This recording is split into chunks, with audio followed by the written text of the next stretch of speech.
Hi ನಮಸ್ತೆ ಎಲ್ಲರಿಗೂ. Sleeves design ತೋರಿಸ್ತಾ ಇದ್ದೀನಿ, ಎಲಾಸ್ಟಿಕ್ ಪಫ್ ಸ್ಲೀವ್ದು.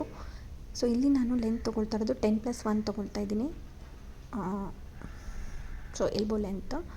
ಆಮೇಲೆ ಮೇಲ್ಗಡೆ 5 ಇಂಚಸ್ ಎಕ್ಸ್ಟ್ರಾ ಇಟ್ಕೊಳ್ತಾ ಇದ್ದೀನಿ. ಕ್ಯಾಪ್ ಹೈಟ್ ಬಂದು 4.5 ತೊಗೊಳ್ತಾ ಇದ್ದೀನಿ. ಆಮೇಲೆ ನಂದು ಏನು ಸ್ಲೀವ್ ರೌಂಡ್ ಇದೆ ಅದನ್ನು ಮಾರ್ಕ್ ಮಾಡ್ಕೊಳ್ತಾ ಇದ್ದೀನಿ. ಆರ್ಮ್ ಹೋಲ್ ಎಷ್ಟಿದೆ ಅಂತ ನೋಡಿಕೊಂಡು ಅದ್ರ ಪ್ರಕಾರ ನಾನು ಕ್ಯಾಪ್ ಹೈಟ್ವರೆಗೂ ಸ್ಲೀವ್ದು ಏನು 11 ಇಂಚಸ್ ತೊಗೊಂಡಿದ್ದೆ ಅಲ್ಲಿಂದ ಮಿಡ್ ಪಾಯಿಂಟ್ ತೊಗೊಂಡು ಸ್ಲೀವ್ನ ಮಾರ್ಕ್ ಮಾಡ್ಕೊಳ್ತಾ ಇದ್ದೀನಿ. 0.5 ಇಂಚಸ್ ಒಳಗಡೆ ಫ್ರಂಟ್ ಸ್ಲೀವ್ಗೆ ತೊಗೋಬೇಕು, ಫ್ರಂಟ್ಗೋಸ್ಕರ. ಆ್ಯಂಡ್ ಇಲ್ಲೊಂದು 3 ಇಂಚಸ್ ಅಷ್ಟು 3 or 4 ಇಂಚಸ್ ಅಷ್ಟು ತೊಗೊಂಬಿಟ್ಟು ಅದನ್ನು ನಾನು ಮೇಲ್ಗಡೆ ಏನು 5 ಇಂಚಸ್ ಎಕ್ಸ್ಟ್ರಾ ತೊಗೊಂಡಿದ್ದೆ ಪಫ್ಗಂತ ಅದ್ರ ಜೊತೆ ಅಟ್ಯಾಚ್ ಮಾಡಿಕೊಂಡು ಮಾರ್ಕ್ ಮಾಡ್ಕೊಂಡಿದ್ದೀನಿ. ಈ ಥರ ನಾಚಸ್ ಕೊಟ್ಬಿಟ್ಟು ಸ್ಲೀವ್ಸ್ ಕಟ್ಟಿಂಗ್ ಮಾಡ್ಕೊಳ್ತಾ ಇದ್ದೀನಿ.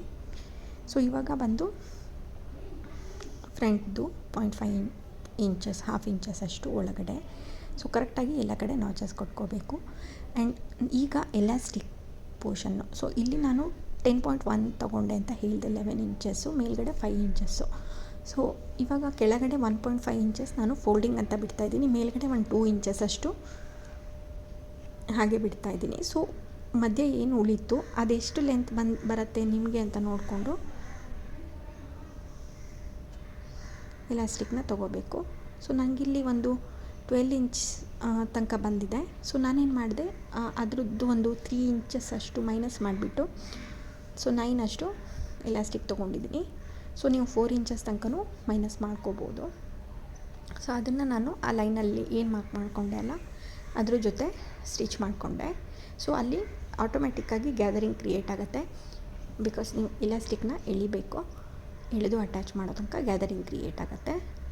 ಆಮೇಲೆ ಬಂದು ಮೇಲ್ಗಡೆ ನೀವು ಪ್ಲೀಟ್ಸ್ ಹಿಡಿಬೇಕು. ಅದು ಬಂದು ನಾವು ಏನು ಮಾರ್ಕ್ ಮಾಡ್ಕೊಂಡಿದ್ವಿ ಸ್ಲೀವ್ಸ್ ಆವಾಗಲೇ ನಾಚಸ್ ಕೊಟ್ಕೊಂಡ್ಬಿಟ್ರೆ ಈಸಿ. ಅದಾದಮೇಲೆ ಚಿಕ್ಕದಾಗಿ ಪ್ಲೀಟ್ಸ್ ಕೊಡ್ತಾ ಹೋಗಬೇಕು. ಮಿಡ್ ಪಾಯಿಂಟ್ ಬಂದಮೇಲೆ ನಾವೇನು ಕೊಟ್ಟಿದ್ವಿ ಆಲ್ರೆಡಿ ಅದರ ಆಪೋಸಿಟ್ ಸೈಡಲ್ಲಿ ಪ್ಲೀಟ್ಸ್ ಕೊಟ್ಟರೆ ನೀಟಾಗಿ ಬರುತ್ತೆ.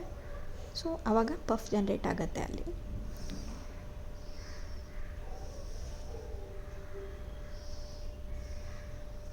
ಈ ಥರ ಆಯಿತು. ಆಮೇಲೆ ಫೋಲ್ಡಿಂಗ್ ಎಲ್ಲ ಮಾಡಿಕೊಂಡು ಡ್ರೆಸ್ ಜೊತೆ ಅಟ್ಯಾಚ್ ಮಾಡಬೇಕಾಗತ್ತೆ. ಏನು ಮಾರ್ಜಿನ್ ಬಿಟ್ಟಿರ್ತೀರಿ ನೀವು ಅಟ್ಯಾಚಿಂಗಿಗೆ ಅದ್ರ ಪ್ರಕಾರ ಮಾರ್ಕ್ ಮಾಡಿಕೊಂಡು ಅಟ್ಯಾಚ್ ಮಾಡ್ಕೊಳ್ಳಿ. ನಾನಿಲ್ಲಿ 0.5 ಕೊಟ್ಟಿದ್ದೀನಿ ಮಾರ್ಜಿನ್. ಇವಾಗ ಸ್ಲೀವ್ಸ್ನ ಡ್ರೆಸ್ ಜೊತೆ ಅಟ್ಯಾಚ್ ಮಾಡಿದೆ.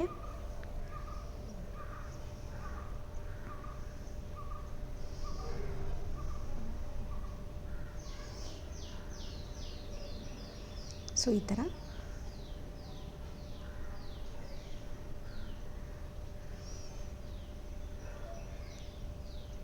ಫಸ್ಟಿಗೆ ಎಲ್ಲ ಚೆಕ್ ಮಾಡ್ಕೊಂಡಿರೋದ್ರಿಂದ ಅದು ಕರೆಕ್ಟಾಗಿ ಮ್ಯಾಚ್ ಆಗುತ್ತೆ. ನೋಡಿ, ಸ್ಲೀವ್ಸ್ ರೆಡಿ ಆಯಿತು. Thank you.